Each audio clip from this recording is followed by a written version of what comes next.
marka hore aad baan ku salaamayaa salaan kal iyo laab leh waa walaalka cabdijabaar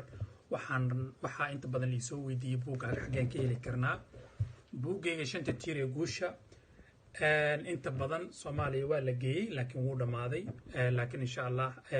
waxaan rajeynayaa ilaa 20 xabo kale ama 30 xabo kale inaan si degdeg loo geeyo dadka ku nool Norway gudaheeda aniga toos ila soo xiriiri karaan ama meelaha kale ay ka heli karaan ayaan u tilmaami karaa ama hadii kale boosta loo soo dhigi karaa marka buugga shanta tiir ee guusha wuxuu noqday buugaagta aan qoray buugga loogu akhriska badan yahay loogu soo dalbasho badan yahay waxaana keenaa waxay tahay wuxuu tilmaamayaa 5 tiir oo qofka bini'aadanka hadduu shantaas sida loogu talgalo uu raaco uu guuleysan karo nolosha shanta tiir waa 5 tiir oo muddo 2 sano aan baarayay cilmi baaris aan ku sameeyay waliba xogog iyo cilmi badan aan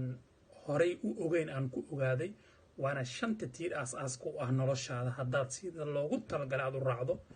waad ku maasan tahay akhriskaaga inta soo dalbanayso inta ku haminaysan akhrisaba maalintaada ku wacnaada ama habeen haddii ku tahay habeenkaaga ku wacnaada aad baan ku salaamay walaal qaali